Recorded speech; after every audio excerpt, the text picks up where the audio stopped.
Guys, ನಾನು ಒಂದು watch ತಗೊಂಡಿದ್ದೆ. ಅದನ್ನು ತುಂಬ ದಿನದಿಂದ ಅನ್ಬಾಕ್ಸ್ ಮಾಡೋಣ ಅಂತ ಅನ್ಕೊತಾ ಇದ್ದೀನಿ, ಬಟ್ ಆಗ್ತಾಯಿಲ್ಲ.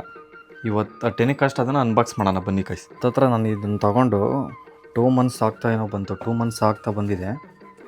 2 ಮಂತ್ಸ್ ಆಗ್ತಾ ಬಂದರೂ ಆ ಬಾಕ್ಸ್ನಿಂದ ನಾನು ಅಂದರೆ ಓಪನ್ ಮಾಡಿ ನೋಡಿದ್ದೀನಿ, ಬಟ್ ಅದು ವಾಚ್ ಹೆಂಗಿದೆ, ಅದರಲ್ಲಿ ಮ್ಯಾನ್ಯುವಲ್ ಏನಿದೆ ಏನು ಅಂತ ನೋಡಿಲ್ಲ. ಬನ್ನಿ ಇವತ್ತು ಅನ್ಬಾಕ್ಸ್ ಮಾಡೋಣ ಗೈಸ್. ಇದು ಕ್ಯಾಸಿಯೋ ಬ್ರ್ಯಾಂಡು. ಆಲ್ಮೋಸ್ಟ್ ಎಲ್ಲರಿಗೂ ಗೊತ್ತಿರುತ್ತೆ ಇದು ಬ್ರ್ಯಾಂಡು. ನೋಡಿ ಗೈಸ್, ಇದೆ ಕ್ಯಾಸಿಯೋ. ಇದರಲ್ಲಿ ಬೇರೆ ಏನಿದೆ ಅಂದರೆ, ಇದರಲ್ಲಿ ಒಂದು ವಾರಂಟಿ ಕಾರ್ಡ್ ಕೊಟ್ಟಿದ್ದಾರೆ.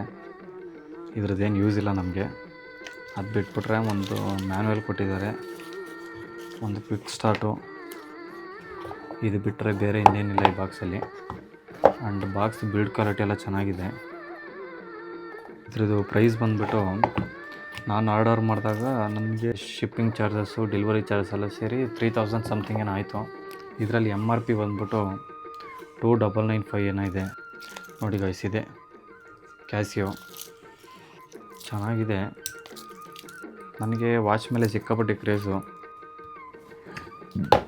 ನೋಡಿ, ಇವಾಗ ಇದು ಯೂಸ್ ಮಾಡ್ತಾಯಿದ್ದೀನಿ.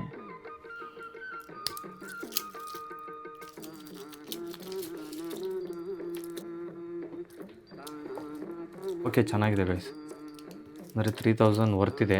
ನನಗೆ ಏನಕ್ಕೆ ವಾಚ್ ಮೇಲೆ ಇಷ್ಟೊಂದು ಕ್ರೇಜ್ ಅಂದರೆ, ಐ ಥಿಂಕ್ ಅದೇ ಮೇ ಬಿ 7th ಸ್ಟ್ಯಾಂಡರ್ಡ್ ಅನ್ಕೊತೀನಿ.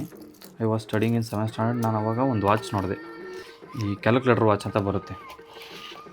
ನಿಮಗೆಲ್ಲ ಗೊತ್ತಿರುತ್ತೆ, ವಾಚಲ್ಲೇ ಕ್ಯಾಲ್ಕುಲೇಟರ್ ಇರುತ್ತೆ. ನಾನು ವಾಚ್ ನೋಡಿದ್ದೆ, ಅರೌಂಡ್ ಅದ್ರ ಪ್ರೈಸು 200 ಸಮಥಿಂಗ್ ಏನೋ ಇತ್ತು. ಆವಾಗ ನಮ್ಮ ಅಮ್ಮನ ಕೇಳಿದೆ ಅದನ್ನು ಕೊಡ್ಸೋಕ್ಕೆ, ಬಟ್ ನಮ್ಮ ಪರಿಸ್ಥಿತಿ ಅವಾಗ ಹಿಂಗಿರಲ್ಲ. ಇದು ಯಾವಾಗಿಂದ ಅಂದರೆ ಮೇ ಬಿ ಒಂದು 15 ಇಯರ್ಸ್ ಬ್ಯಾಕ್ ಅನಿಸುತ್ತೆ, 15-18 ಇಯರ್ಸ್ ಬ್ಯಾಕು. ಆವಾಗ ಕೊಡ್ಸೋಕ್ಕಾಗಿರಲಿಲ್ಲ, ಅಂದರೆ ನಮ್ಮ ಪರಿಸ್ಥಿತಿ ಅವಾಗ ಹಿಂಗಿರಲಿಲ್ಲ. ಸೊ ಇದರಿಂದ ನನಗೆ ವಾಚ್ ಮೇಲೆ ಸಿಕ್ಕಾಪಟ್ಟೆ ಕ್ರೇಜ್ ಬರೋಕ್ಕೆ ಸ್ಟಾರ್ಟ್ ಆಯಿತು. ಇವಾಗ ಸಿಕ್ಕಾಪಟ್ಟೆ ವಾಚ್ ತಂತೀನಿ. ನೋಡಿ, ಇದು ತೊಗೊಂಡಿದ್ದೀನಿ. ಇದೂ ಅಷ್ಟೇ ಕ್ಯಾಸಿಯೋದೆ, ಕ್ಯಾಸಿಯೋ G-Shock 2100 ಅಂತ. ಇದ್ರ ಪ್ರೈಸು ಬಂದ್ಬಿಟ್ಟು ಅರೌಂಡ್ 9000 ಸಮಥಿಂಗ್ ಏನೋ ಇತ್ತು ನಾನು ತೊಗೋಬೇಕಾದ್ರೆ. ಬಟ್ ನನಗಂತೂ ಸಿಕ್ಕಾಪಟ್ಟೆ ಕ್ರೇಜು. ಇನ್ ಕೇಸ್ ನಿಮ್ಗೆ ಯಾರಿಗಾರು ಈ ವಾಚ್ದು ಲಿಂಕ್ ಬೇಕಂದರೆ ಹಾಕ್ತೀನಿ, ಅಮೆಝಾನಲ್ಲಿ ಹೋಗಿ ತೊಗೊಳ್ರಿ. 3000 ವರ್ತಿದೆ. ನನಗೇನೋ ಇಷ್ಟ ಆಯಿತು.